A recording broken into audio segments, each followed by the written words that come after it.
Well, if ever there is a day to show nationalistic pride, today is it. But a school in New South Wales has caused a stir by banning hymns and prayers from its Remembrance Day service. Until this year, pupils from Carrington Public School have been a part of an annual ceremony at the suburb cenotaph. But the school has pulled the plug.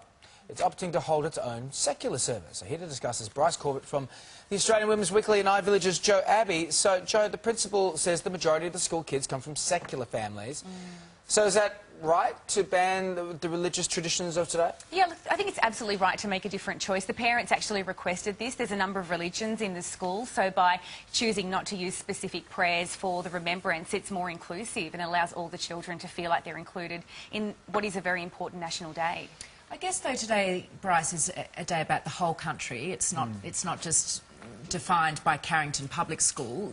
Is it right to alter the way we've been honouring these soldiers for so many years? Look, it's a difficult one, and I think it's very hard.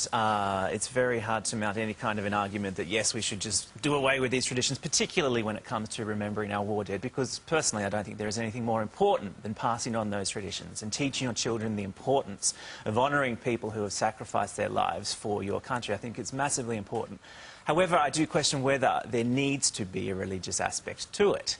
I think of something like the Ode of Remembrance. At the going down of the sun and in the morning we will remember them. These are such beautiful words, and so I think wholly adequate to the occasion that I don't know that there necessarily needs to be a religious aspect to it. And I wonder if perhaps by creating a religious aspect to it you're giving parents an excuse to encourage their children not to celebrate or not to engage with the celebration.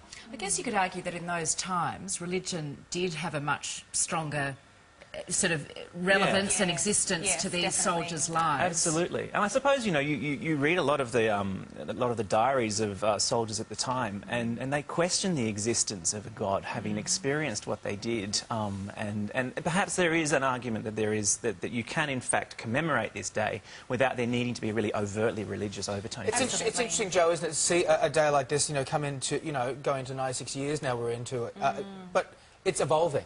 And maybe that's what we're seeing here is not something we should be alarmed about, but seeing it evolve for another generation. Yeah, we need to evolve to make sure it's relevant to all children, because I enjoy speaking to my children about it so that we can remember what is a very important day in history.